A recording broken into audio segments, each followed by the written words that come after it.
Hey, there's a new firmware update to the Kurzweil K2700. I'm excited to show you that today. By the way, just now I played original factory sounds of the K2700. If you have seen my previous videos, I played some Yamaha DX7 sounds and the old Kurzweil K2500 sounds. And I had some trouble getting those to play, but there are thousands of these new sounds of the K2700, so even if you cannot play the old sounds or other sounds, no problem, you can play the new sounds. They are very nice and there are lots of them, and there's new features like the arpeggios and sequences and many new things you can do with the K2700, so no worries if you cannot play a few old sounds. There are thousands of the new ones and they are very nice to play. Yeah, it's been a long time since my last video, sorry about that. I've been quite busy. I have been making some software for the Kurzweil and other things. I will tell you more about that later. There are quite many subscribers now to my channel. Thank you for all subscribers. So it's getting serious and I will try to make more frequently these videos, and I have many ideas to do. I just need to find time to make these videos. Okay, but now let's look at the firmware update from Kurzweil for the K2700. You can read the details of the release notes from Kurzweil's website, what they promised to fix in this update. But I will show you a couple of bugs that I have found previously, and let's check together if they have been fixed in this update. I will also show you how to update the firmware. And it's been a very long time since they last updated the firmware for the K2700, and I lost hope that they will ever, fix any bugs or update anything. But it was a positive surprise that now they still support the K2700. So let's first update the firmware. Okay, what you do? You turn off Kurzweil. After that, you plug in the USB thumb drive in the back of the Kurzweil. Then you press and hold enter, and turn on the power. And then you wait. Keep holding enter. Now you get this kind of system mode display. Alright, in the system mode menu you select System Utils, Format Flash first. And make sure you have taken backup of all your patches or whatever data you have in there, because this will delete all your data. I have already taken a backup on the thumb drive. And now, are you sure? OK. And when it's done, you do the system update, USB drive, and you find the KUF file that you have previously loaded onto the thumb drive, and then you press OK. And now it's very important you don't turn off the power from the Kurzweil. It was installed, OK, and it still says the old version here, but after you run the K2700, to check what version you have, go to Global, more information, and here you have operating system version and object version. This should be the new one. Now let's see if they have fixed some bugs I've had with the previous Kurzweil version with this new update. One was that I was not able to send a patch change from the DAW to MIDI channel 1. The Kurzweil did not respond to any patch changes on MIDI channel 1. So I was only using channels 2 to 15 for my multitrack recordings. So let's see if they have fixed that one. Okay, from my DAW, let's try to change the patch for MIDI channel 1.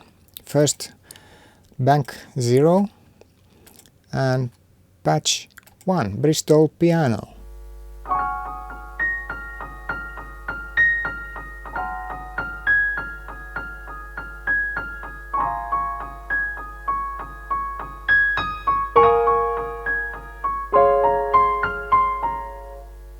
Then let's change to patch 53, stereo bells.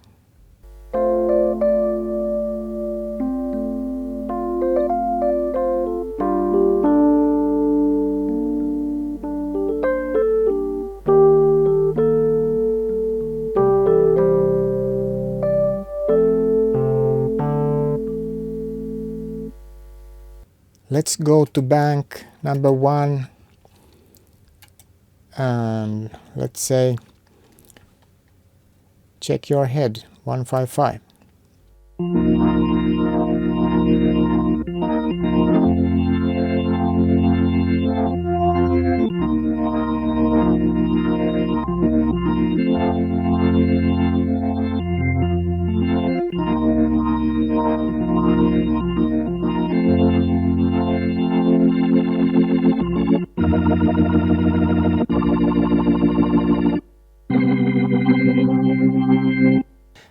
Then let's change to bank number 4 and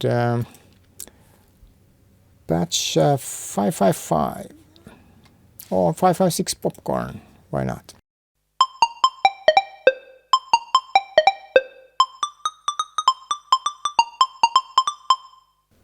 The patch change works on MIDI channel 1. Yes! One improvement I wish Kurzweil would do with the K2700 is to have an option to show the patch number as a bank and a number, not only the very large number to thousands of patches. So you have a MIDI patch bank and a MIDI bank number. And also when you save and load, you could select to which bank and from which bank you are saving or loading. So you could have certain sounds in certain banks in the Kurzweil. Now you have just random numbers, ranges, and it's a mess. That's an improvement I wish for. Another thing that I think was a bug was that I was not able to program the patch so that it would receive reverb level from the DAW. So in Kurzweil patches, slider number 9 is usually the reverb amount. Now it's dry.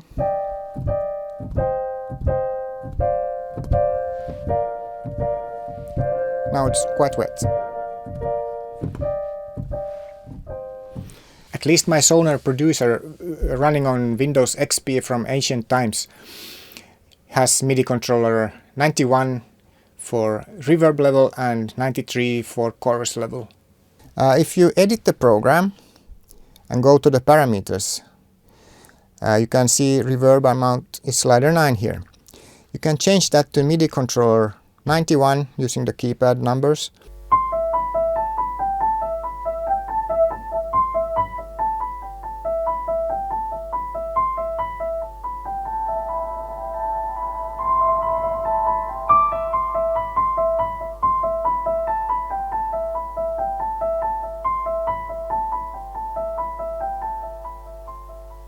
Yay! Everything seems to work. Awesome. Okay, let's see if the MIDI machine control MMC messages work in this new firmware. I have my DAW and I connected the controls from the Kurzweil MIDI, the MMC. Play works. I can press play and stop on the Kurzweil. So stop and play works. I have armed this track for recording, but the recording button does nothing.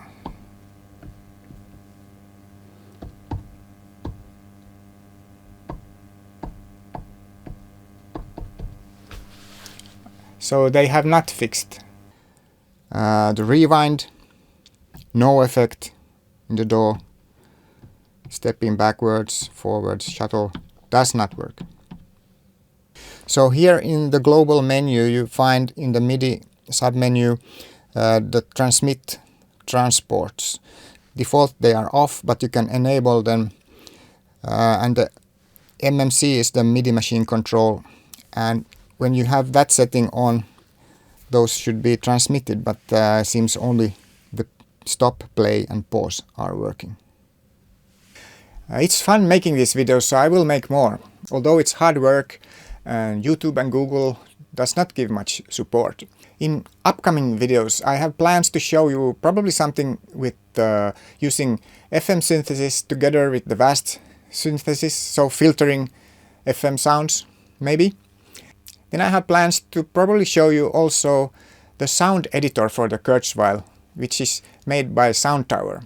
I don't like it, so I made my own software, so I will probably show you something about that.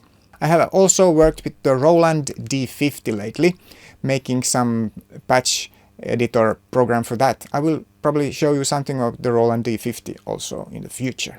And you know what? I have plans to make some software to convert Roland D50 patches to the Kurzweil. Let's see how that goes.